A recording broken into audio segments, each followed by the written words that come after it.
설명드리겠습니다.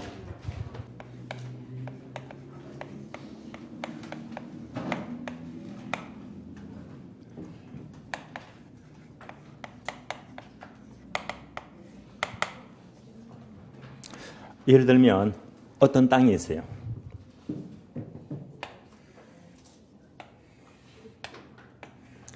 자, 번지가 10번지 땅입니다. 10번지.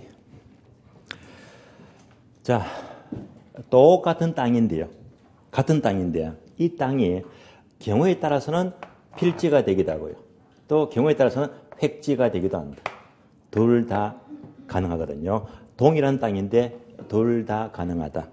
그 차이가 뭐냐? 자, 먼저 필지 하게 되면 얘는 무조건 권리를 집어넣죠. 권리를 가리키면 무조건 필지가 돼요. 다음에 획지는요, 권리가 아니고 가격을 집어넣죠. 가격을 가리키면 획지가 돼요. 요 차이점입니다. 반복합니다. 권리를 가리키면 무슨 땅? 필지. 가격을 묻게 되면 획지. 이렇게만 정리하세요. 그러면 요 땅 볼까요? 자, 10번지 땅이 있다. 자, 묻습니다. 어뢰인이에요. 10번지 이 땅은 얼마 합니까? 묻습니다. 필지입니까? 획지입니까? 얼마 합니까? 하니까 뭐죠? 획지를 묻잖아요. 그래서 중개업자가 자, 이 땅은 5억 합니다. 이때 획지 가격이 5억입니다. 5억 하니까 또 묻습니다. 이 땅은 갑의 땅입니까? 어뢰 땅입니까? 누구 땅입니까? 묻습니다. 뭘 묻죠? 필지를 묻는 거예요. 따라서 가격을 묻게 되면 획지예요. 권리를 가리키면 필지가 됩니다. 그러면 상세히 볼까요? 첫 번째. 자, 필지는 어디서 공부하느냐? 바로 여러분들 2차 과목 공간법이 있죠. 그래서 공간정보법에서는 28개 지목도 공부하지만 필지도 아주 중요합니다. 이것을 공부해요. 그래서 바로 공간법이다.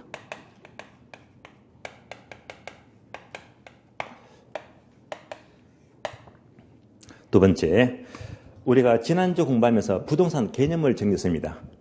학에서 부동산은 뭐라고 했다? 부동산 개념.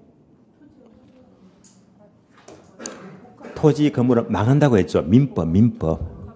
학교로는 뭐? 복합 개념의 부동산. 복합 개념은 크게 세 가지가 뭐? 법, 경기. 복합 개념입니다. 자, 그럼 이제 복합 개념 따져보자. 법, 경기 중에서 나왔지 법. 따라서 법률적 개념입니다.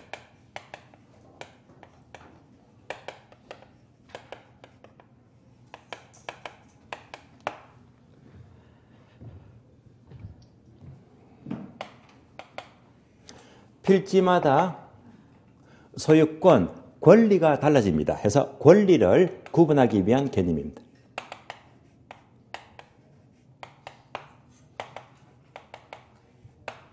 그러면 공간법 공부하게 되면요. 필지마다 10번지, 11번지, 번지가 붙어요. 이렇게 지번을 붙여서 소관청에 반드시 등록을 시켜야 됩니다. 소관청은 구청을 말해요. 그래서 필지마다 번지를 붙여서 구청에 등록시킨다. 등록시키죠. 등록 단위가 돼요.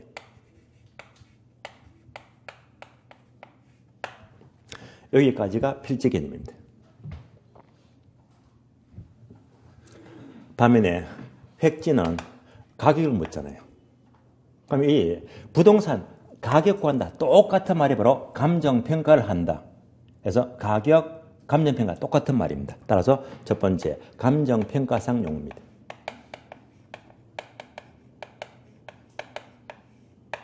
두 번째, 복합개념, 법경기 중에서 당연히 어디 속하죠? 경제적 개념입니다.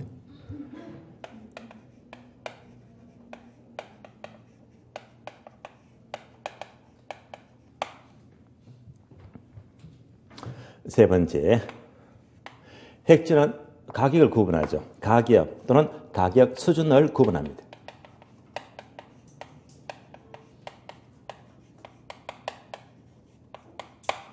우리 시험은 주로 노란 글씨가 주로 출제가 돼요. 얘는 이제 노란 글씨가 아니죠. 별로 안 중요해요. 4번. 노란 글씨만 분명히 하시면 돼요. 앞에서 필지는 항상 등록 단위, 그죠? 지번을 등록시키잖아요. 그러나 얘는요, 등록과 전혀 관계가 없습니다. 그러면 뭐냐? 자, 획지하게 되면 예를 들면 어떤 땅이 있어요. 자, 이 땅에다가 주택을 짓거나 상가를 짓거나 공장을 짓자. 용도에 따라서 가격이 같아집니까? 달라집니까? 달라지겠지. 그러니까 같은 땅도 용도에 따라서 가격은 달라집니다. 그러니까 어떤 용도로 이용하느냐, 어떤 용도로 이용하느냐, 이용 단위가 돼요. 따라서 어떤 용도로 이용에 따라서 가격은 달라지니까 이용 단위가 됩니다. 여기까지 필지와 획지를 비교했습니다. 이렇게 틀을 잡고 교재 보시면요, 문장이 쉽게 들어올 거예요. 교재 봅니다. 기억번. 자, 필지는 첫 줄 볼까요? 공간법상 개념으로서 밑줄 하세요. 하나의 지번이 붙는 토지의 등록 단위 밑줄. 등록 단위가 돼요. 니은번. 획지는요, 첫 줄 밑줄 하세요. 인위적, 자연적 등 조건에 의해서 다른 토지와 구별되는 가격 수준이 비슷한 일단의 토지 밑줄. 그래서 가격 수준이 비슷한 토지를 말합니다. 이어서 오른쪽 페이지 봅니다. 디귿번. 필지와 획지의 관계. 관계는요, 세 가지가 있죠. A번. 한 필지 이꼴 한 획지가 똑같아요. 두 번째, 한 필지가 여러 개 획지가 된대요. 세 번째, 여러 개 필지가 한 획지가 된대요. 그럼 이건 뭘 말하느냐? 예를 들어 볼까요?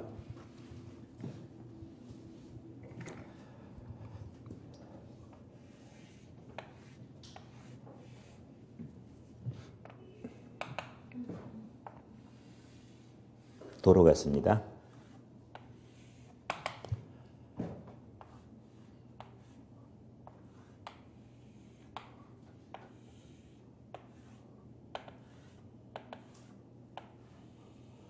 자, 이런 땅이 있는데 얘는 10번지 땅이다. 11번지 땅이다. 12번지, 13번지, 번지가 쭉 붙어요.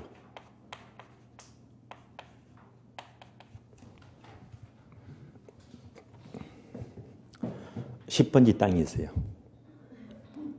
그러면 이렇게 지번이 번지가 붙으면 무슨 땅? 필지. 필지. 몇 필지? 한 필지. 즉 소유자가 한 명입니다. 만약 여기에다가 주택을 지었어요. 주택을 지었다. 용도가 한 개입니까? 두 개입니까? 주택 몇 개? 한 개. 그러니까 한 필지에다가 용도를 한 개만 이용했어요. 이렇게 이 용도가 한 개라면 뭐지? 한 획지가 돼요. 이꼴 한 획지이다. 당연히 한 필지가 한 획지가 될 때가 가장 많대 말입니다. 같을 때가 가장 많아요. 11번지 땅입니다. 몇 필지? 땅만 클 뿐이지 당연히 한 필지 맞잖아요. 한 필지다. 그런데 이 땅은 뭘 많이 보죠? 매거리고 각지죠. 뭐가 많더라? 주유소 보셨죠? 주유소. 주유소 보게 되면 자, 앞부분에서 기름 넣고요. 여기 보니까 편의점 보셨죠? 또 안에 들어가니까 카센터 보셨죠? 그러니까 필지는 하나인데 주유소, 편의점, 카센터 용도가 몇 개? 세 개. 그러니까 용도가 몇 개? 세 개 용도로 이용되고 있잖아요. 그러면 무슨 획지? 세 개 용도, 세 개 획지가 돼요. 이럴 때 한 필지가 여러 용도로 이용된다. 한 필지가 여러 획지로 이용되고 있습니다. 얘가 바로 B번이 되고요. 한 필지가 여러 개 획지가 된대요. 다음에 이제 자, 이 땅을 보니까 총 필지가 몇 개? 6개죠. 6필지다. 그런데 여기에다가 이만큼 큰 대형 할인 매장을 지었대요. 할인 매장. 할인 매장을 지었더니 용도가 한 개입니까? 6개입니까? 한 개, 한 개. 용도가 한 개면요, 한 획지가 돼요. 따라서 이때는 이꼴 한 획지가 된다. 이렇게 여러 필지가 한 용도, 한 획지로도 이용될 수가 있다는 말입니다. 얘가 바로 10원이죠.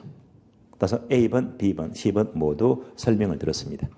여기까지가 필지와 획지와의 관계를 말합니다. 다음에 5번 내려가요. 나지와 갱지, 6번 건부지. 자, 5번은요. 나지가 있죠. 6번은 건부지가 있어요. 그럼 입문 과정은요. 나지와 건부지 흐름을 설명해 드립니다. 나지와 건부지. 나지와 건부지 봅니다.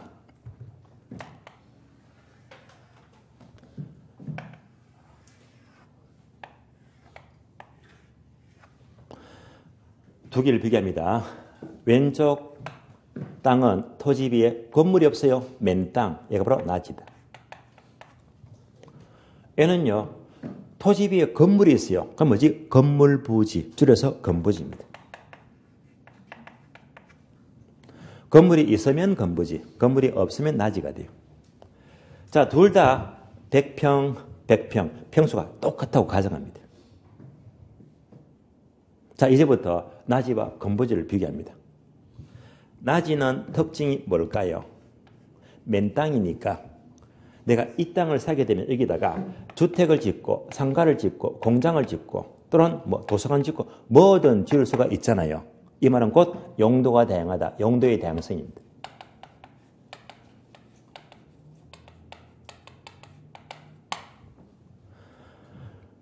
용도가 다양하니까 이 다양한 용도 중에서 오로지 하나의 용도만 선택이 됩니다. 이때 선택 기준은요. 가장 효용 가치가 큰 용도를 선택해야 되겠지.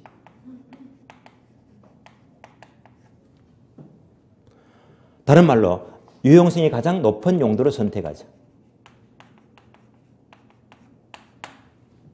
그러면 유용성이 가장 높은 용도를 뭐라고 했다? 지난 시간. 최유효 사용. 줄여서 뭐? 최사. 따라서 자 이런 이용이 바로 이꼴 최사가 돼요. 최유효 사용입니다.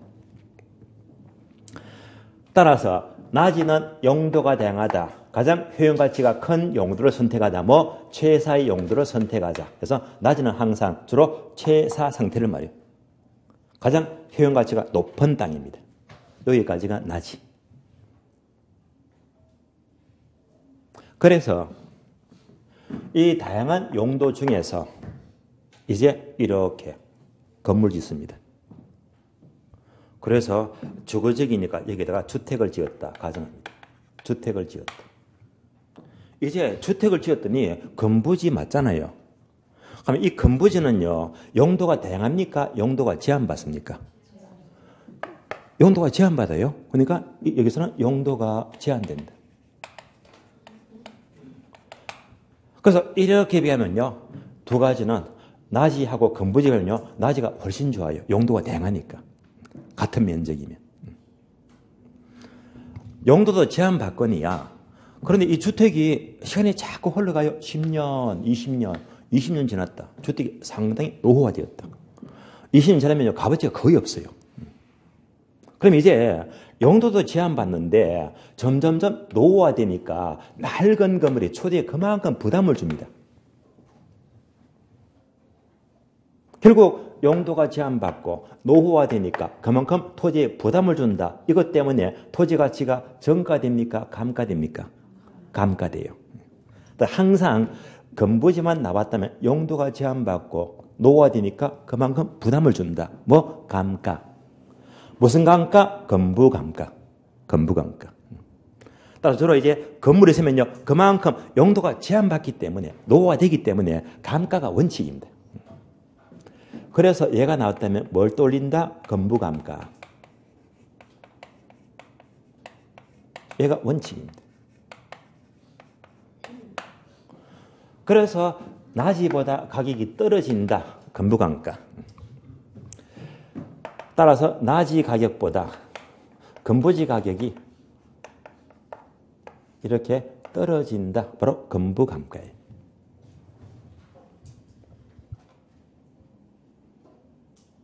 그러면 이럴 수도 있잖아요.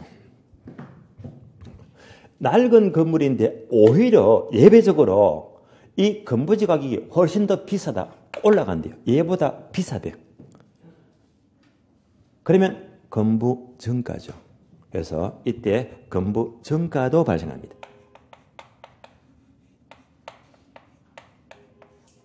예배가 돼요.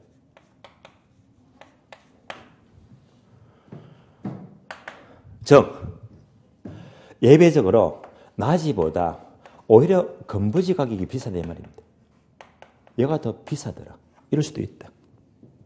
이런 예들도 출제가 된 적이 있습니다. 대표적인 예가요. 재개발 예정구역이다.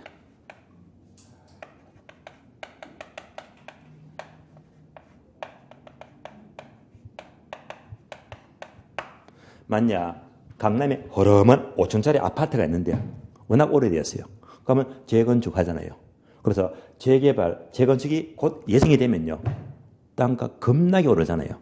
뭡니까? 건부정가입니다. 앞으로 개발될 것이라는 기대감 때문에 바로 가격 엄청 올라간다. 건부정가입니다. 예를 들면 그린벨트입니다. 그린벨트 아시죠? 개발지원구역입니다.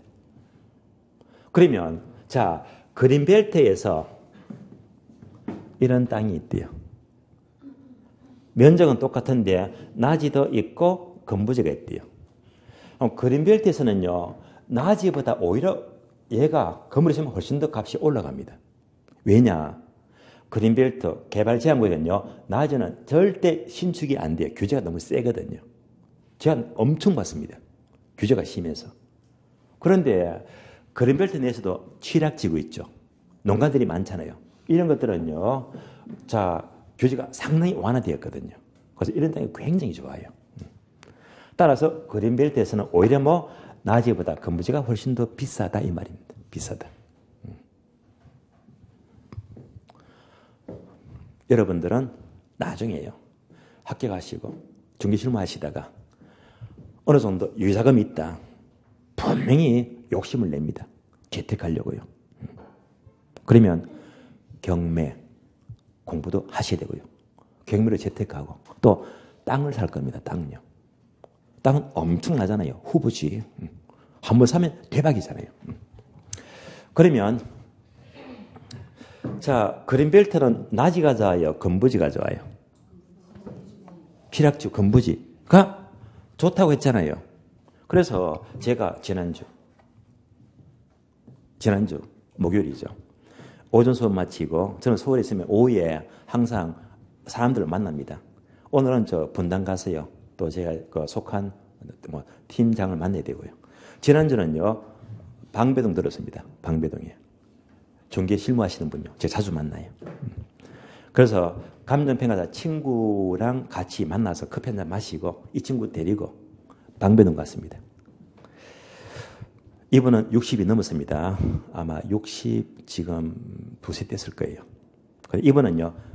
6년 전인가 7년 전에 제가 신도림 수업할 때 강의할 적에 그때 제 수업을 들었거든요. 근데 6, 7년 전에요. 열심히 하셨는데 암이 생겼어요. 암이. 간암. 간암이면 대개는 간 이식을 하거든요. 이식.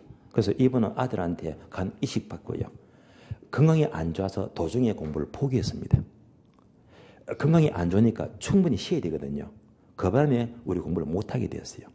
근데 이분은 옛날보다 토지를 잘했기 때문에 이제 쉬면서 이 방배동 쪽에서 별도로 토지 실무 수도권 상대로 해서 하더라고요.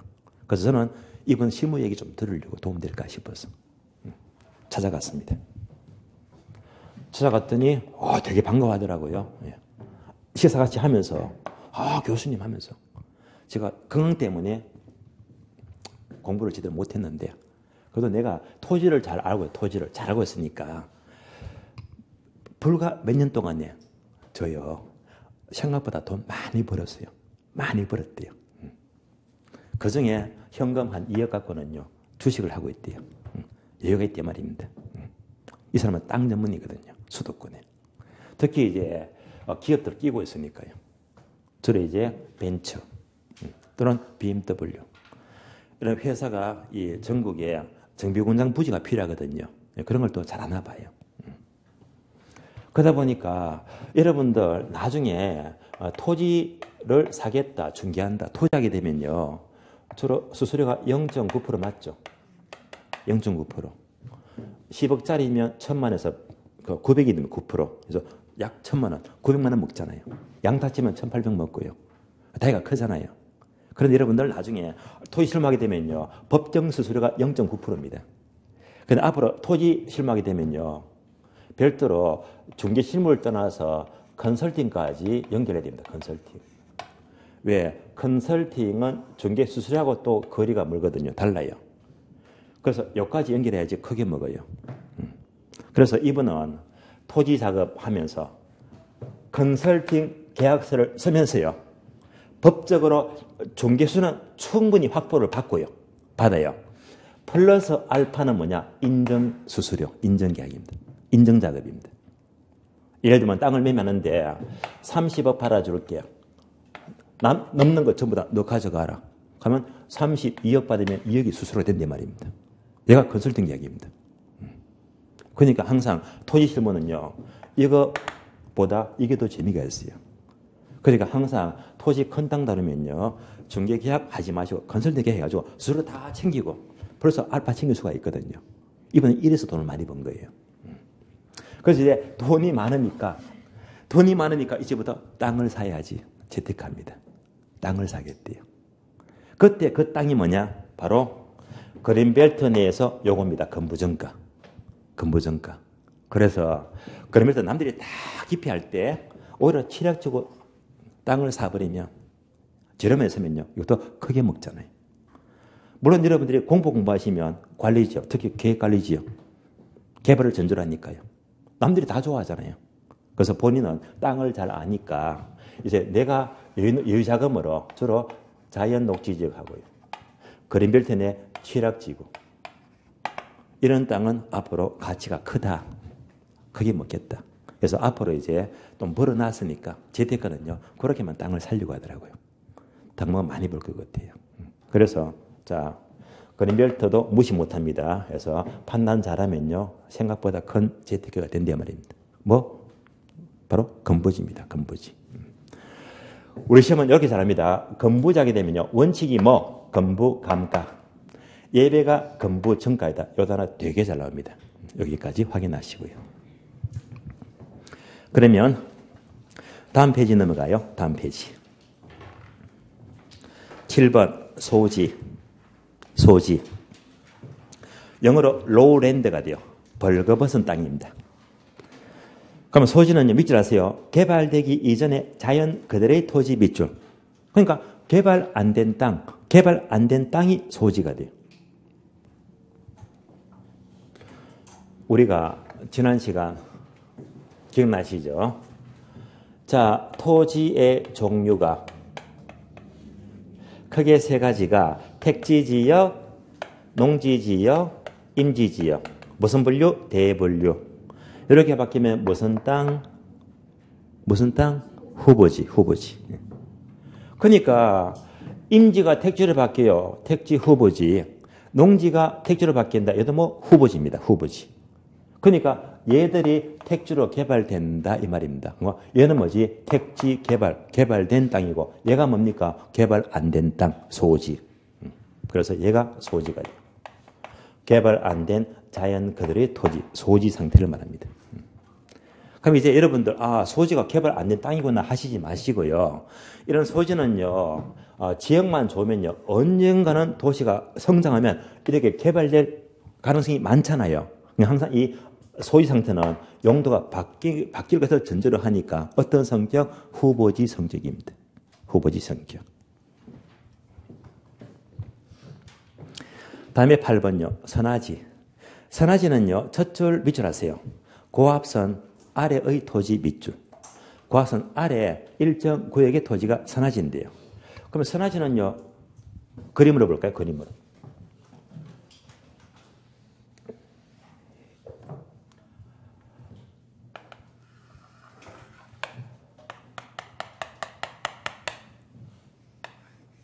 고압 철탑이 있어요.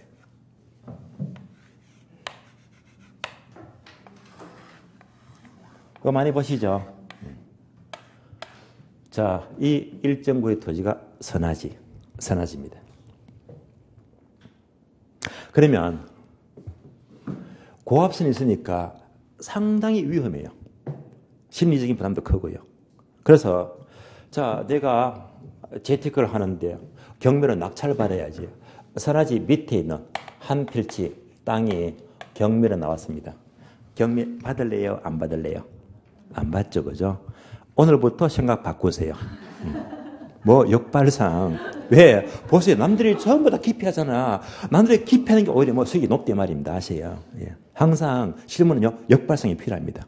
그게 돈 버는 게 굉장히 빨라요. 남들이 다 기피합니다. 그러면 선화지 이 땅이 경매 나왔대 말입니다. 아무도 안 사요. 그러면 이제 자, 처음에 100% 가격으로 나오잖아요. 한번 유찰되면 30% 빠지면 70%, 또 한 번 빠지면 49%, 또 한 번 빠지면 34%입니다.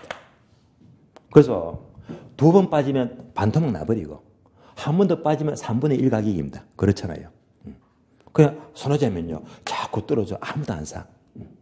딱 기다렸다고요. 요점에서 이제 낙찰을 받는 거야.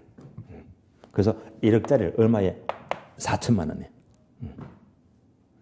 중요한 것은요, 싼 게 빚이 떡인데 해서 사는 게 중요한 게 아니고, 자, 여러분이 항상 실무하면요, 가장 중요한 게 용도.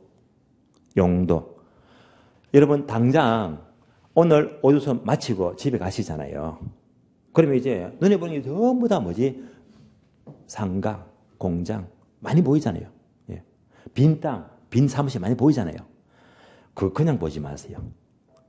앞으로 내가 지금 이 공부하고 있으니까 항상 용도 생각해요. 빈 땅이 있네. 뭘로 지을까? 용도. 건물이 한 층이 빈 사무실 나왔어요. 뭘로 쓸까? 용도. 항상 그 용도를 생각하세요. 용도. 예. 그래서 이제 생각해 보세요. 자, 선화지 땅이 나타나면 어떤 용도로 이용하실래요? 어떤 용도로? 이게 바로 역발상입니다. 참고로, 자, 김포, 일산 지역이 있죠. 일산 쪽에 이게 되게 많습니다. 고압선이 많아요. 그 동네가요, 여기가 뭐가 많냐? 고물상입니다. 예. 고물상 사업하는데 고압선은 거리가 멀거든요. 멀어요. 근데 뭐지? 이들은 땅값이 싸니까 사업하기가 좋아요. 그래서 앞으로 여러분들 실무하시면서 선화지 땅만 딱 보면요, 무조건 이꼴 창고. 선화지 이꼴 창고 못 박아버렸어요. 창고. 이것이 창고로 최사가 돼, 최사가. 창고가요. 그래서 이 땅이 나왔다. 이렇게 싸게 받아. 1억짜리를 4천만 원이에요. 싸게 받았잖아요. 그럼 여기다가 설렁설렁 지어도 건축비가 안 들어가, 창고로요. 그런데 의외로 싸게 받았는데 임대료 수익은 꽤 높아요. 그래서 투자 대비 수익이 엄청 높대 말입니다. 특히 수도권 지역은요, 창고가 부족이 없어. 예. 그래서 자, 창고가 태부족입니다. 예. 그러니까 뭐 수익 내기도 좋대 말입니다. 예. 따라서 절대 맹지라고 선화지라고 이제부터 기피하지 말자. 뭐 역발상. 예. 남들이 기피할 때 내가 먹어야 됩니다. 이어서 9번요. 포락지. 포락지는요, 첫줄 보시면, 개인의 사유지로서 밑줄 하세요. 전, 답, 등이 하천어로 변한 토지 밑줄. 그러니까 하천어로 변한 토지가 포락지입니다. 하천화된 땅을 말해요. 그러면 포락지는 이렇게 이해하시면 돼요. 포락지.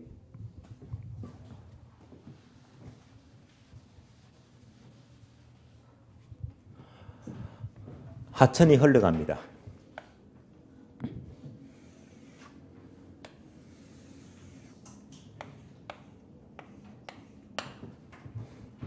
얘가 무슨 땅이죠? 예, 하천부지. 하천부지. 그럼 포락지는 뭐냐?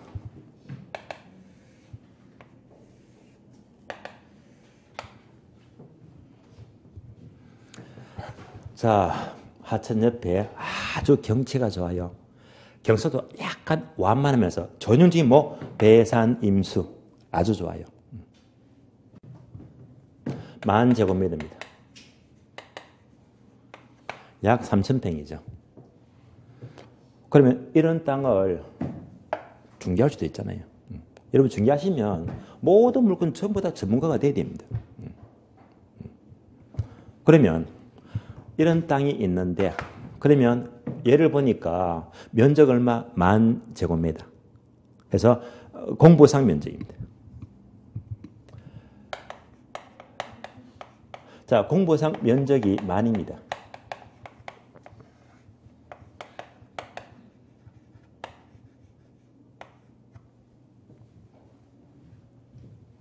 이럴 수 있잖아요. 시간이 흘러가니까 하천이 점점 굽이져요. 그러면서 이 빗금치만큼 얘가 하천이 되어버렸네. 이럴 수 있죠, 그죠? 얘가 바로 포락지입니다. 따라서 하천으로 변한 토지. 이것이 포락지입니다. 포락지 아시겠죠? 포락지만 알 게 아니고요. 그럼 이렇게 하천화 되었다면 이게 문제가 돼요. 이 땅은 소유권이 4개 될 수가 있다, 없다?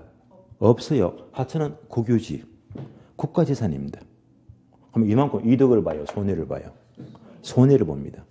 그걸 감안해야 됩니다. 그래서 이런 거 평가 잘못하고 중정하면요, 큰 거래사고가 생겨요. 그럼 이때 이 빗금친 게 얼마 잡을까? 1,000제곱미터이다. 그러면 이것만큼 면적이 커졌어요, 작아졌어요? 작아졌지. 그래서 원래 공보 면적이 10,000인데요. 실제 청량을 해요, 청량. 실제 면적입니다. 당연히 일반적으로 얘네는요, 같은 게 가장 많아. 의심할 필요가 없이 다 같잖아요. 근데 얘는 분명히 달라졌지. 그러면 이제 이만큼 하천화 되니까 면적이 줄어들었어요. 얼마? 9,000입니다. 면적이 커졌다, 작아졌다? 작아졌다. 그러니까 과소면적입니다.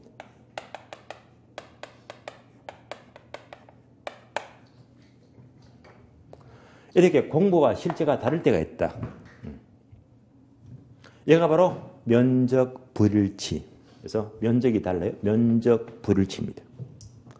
그래서 이런 경우를 면적 불일치 또는 물적 불일치가 돼요.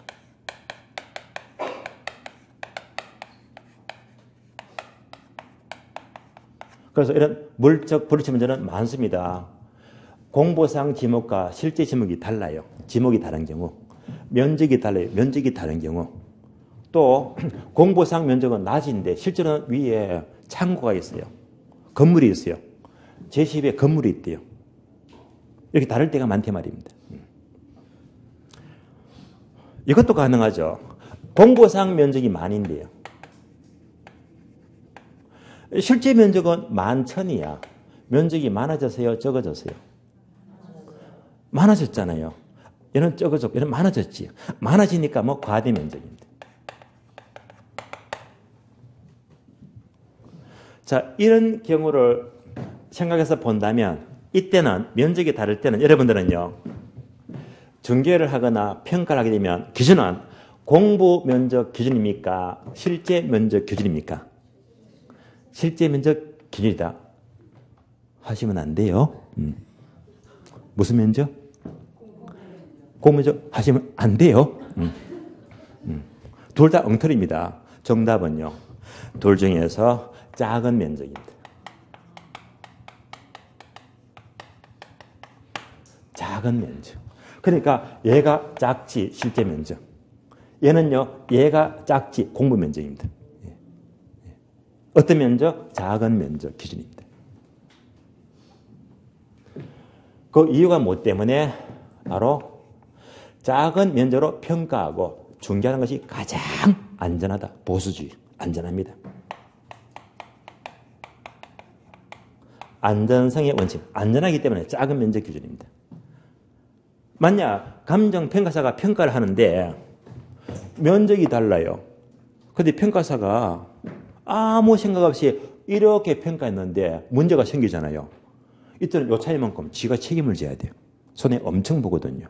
그러니까 어떤 면적, 작은 면적이 안전하지. 그러면서 평가 보고서에다가 면적이 달라서 작은 면적으로 평가하였다 하면 책임이 전혀 없잖아요. 중개합니다, 중개.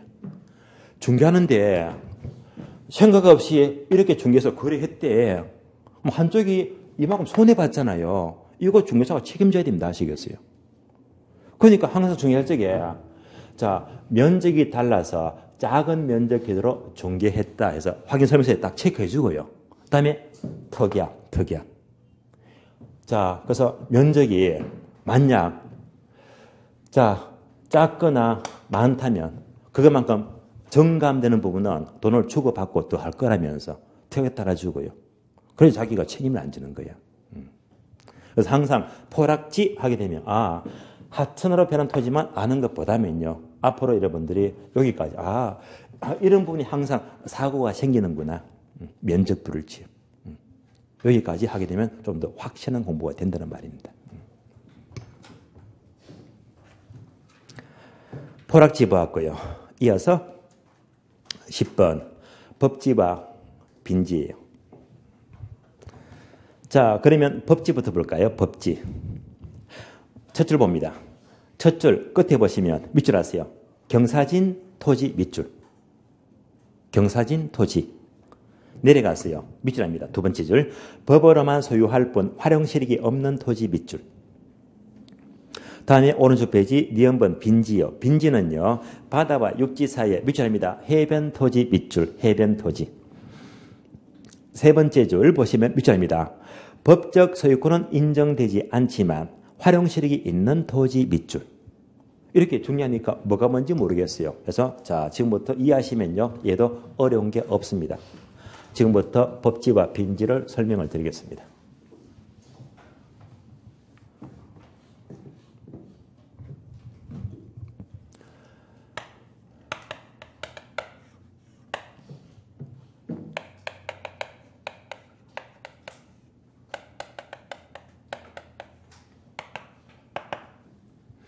그러면 법지가 뭐라고 했죠? 경사진 토지. 그래서 경사지가 되고 빈지는 해변 토지다. 그래서 해변 토지, 해변가 토지가 돼요.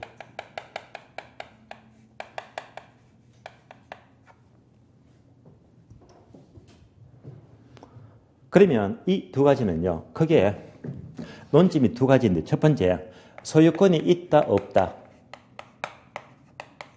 두 번째, 활용실익이 있다 없다를 따져봐야 됩니다.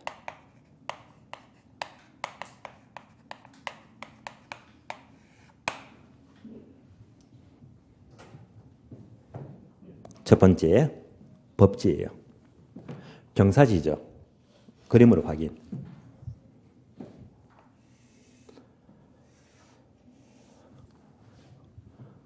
자, 이렇게 생긴 토지가 있는데 얘가 평지예요. 이는 땅이 높으니까 고획지가 되고요. 만약 여기에다가 주택을 지어요. 문제가 생기죠. 얘가 붕괴되면 매몰되어 버립니다. 큰 사고입니다.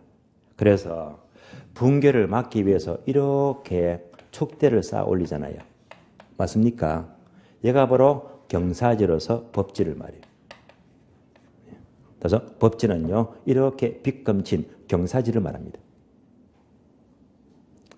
그러면 법지분의 면적을 측량하자. 면적은 얘가 되느냐 면적이 문제인데요. 면적은 당연히 여기서부터 쭉 내려뜨리고 수직으로 쭉 내려뜨리면요. 자, 이렇게 면적을 측량합니다. 면적. 얘가 바로 공간법에서는 수평 투영 면적이다라고 불러요. 수평 투영 면적입니다. 그래서 면적이 얼마 나왔다면요. 이때 이 빈 법지분의 면적의 권리, 소유권은 자, 어느 쪽이 가져갈까? 어느 쪽이? 그러면 예를 들면 주로 아파트 경우에 이런 사례 많이 보시죠. 아파트 거주하는데 위층에서 물이 줄줄줄 셉니다. 누수. 아시죠? 그죠? 물이 새면요. 자, 위층 책임이다. 우리 책임이다. 위층 책임이죠. 그렇게 보시면 돼. 그래서 법지보호대 면적도 이 사람 게 아니고 주로 자, 위쪽. 그래서 소유권은요. 이 소유권은요. 아래쪽에 아니고 주로 위쪽으로 소유권을 가지는 게 일반적입니다. 위쪽. 그럼 답이 나왔네. 법지는 소유권 인정된다, 안 된다? 된다. 윗집, 아랫집? 윗집. 인정되잖아요. 그런데 활용 실익이 없어요. 축대밖에 없지 다른 어떤 용도로 활용할 수가 없잖아요. 따라서 법지는 소유권은 인정되지만 활용 실익이 없는 토지를 말한다 라고 밑줄을 그었잖아요. 여기까지가 법지 설명입니다.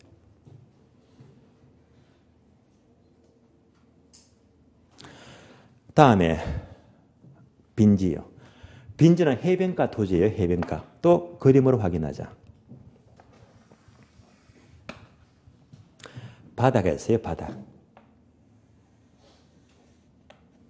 그러면 여기 끝까지가 뭐? 물이 꽉 찹니다. 밀물. 물이 싹 빠져나가요. 썰물. 그럼 물이 꽉 찼을 때가 바로 최고 만조.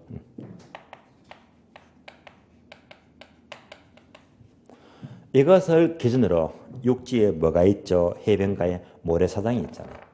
이 땅이 무슨 땅? 빈지 하시면 안 되고요. 자, 모래사장이 있습니다. 그러면 잘 보시면요. 바닷가 가면 이거 잘 보시면 여기서 딱 잘라가지고 1번지, 2번지, 번지가 있다? 아닙니다. 아니고요.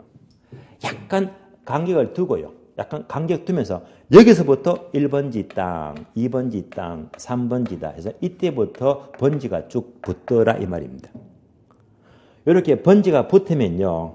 번지가 붙는 땅은 뭐지? 필지. 필지. 그래서 여기서부터 이제 공간법이 적용됩니다. 그럼 이제 요 간격은요. 번지가 있다 없다? 번지가 없잖아. 그러니까 뭐지? 번지 없는 땅이에요. 얘가 바로 빈지. 빈지. 그래서 해변가 토지인데 번지 없는 모래사장. 얘가 빈지가 돼요. 빈지. 해변가 토지. 그러면 얘는요. 번지 없는 땅이잖아. 그러면 소유권이 인정됩니까? 안 됩니까? 소유권 안 되지. 번지가 없는데. 그런데 해변가 모래사장은요. 활용 실익이 엄청 많습니다. 가치가 있다는 말입니다. 그래서 빈지는 번지 없는 해변가 땅이다. 그래서 소유권은 인정되지 않지만 활용 실익이 많은 토지라고 밑줄을 그었잖아요.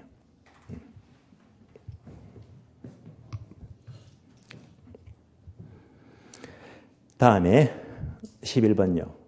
공지. 공지는요. 건물을 재배하고 남은 토지인데 밑줄입니다.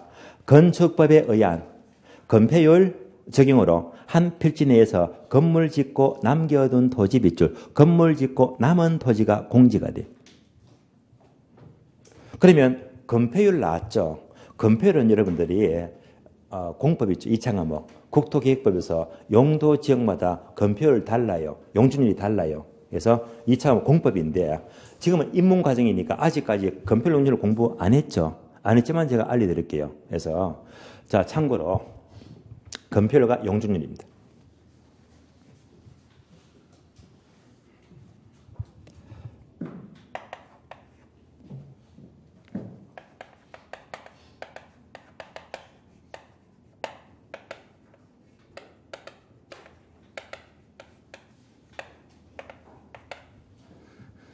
공지하게 되면요. 어떤 땅이 있어요. 이 토지가 평수가 100평이다. 100평입니다. 100평인데 건폐율 적용해서 이만큼 건물 지었다. 이렇게 건물 지었습니다. 몇 평? 60평. 건축 면적이 60평입니다. 나머지가 몇 평? 40평이죠. 얘가 바로 공지. 그래서 건물 짓고 남은 땅 얘가 바로 40평 공지가 돼요. 건폐율 적용하고 남은 토지 공지가 됩니다.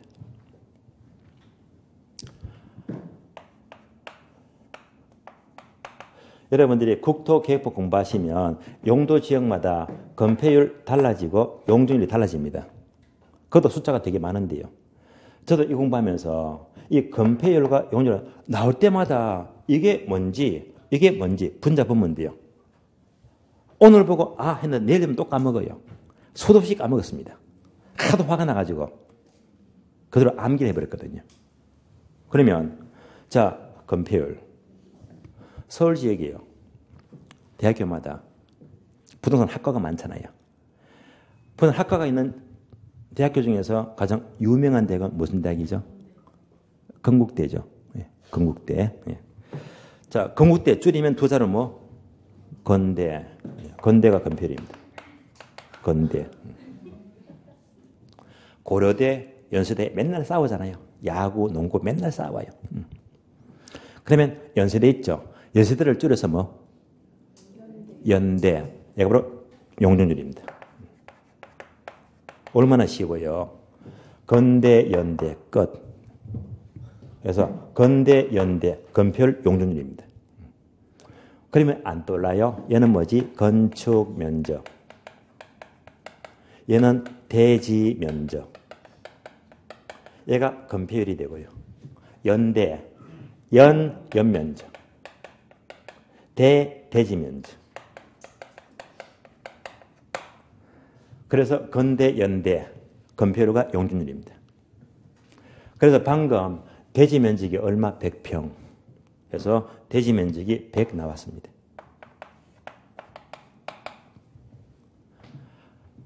이 지역의 건폐율이 60%라면 60%.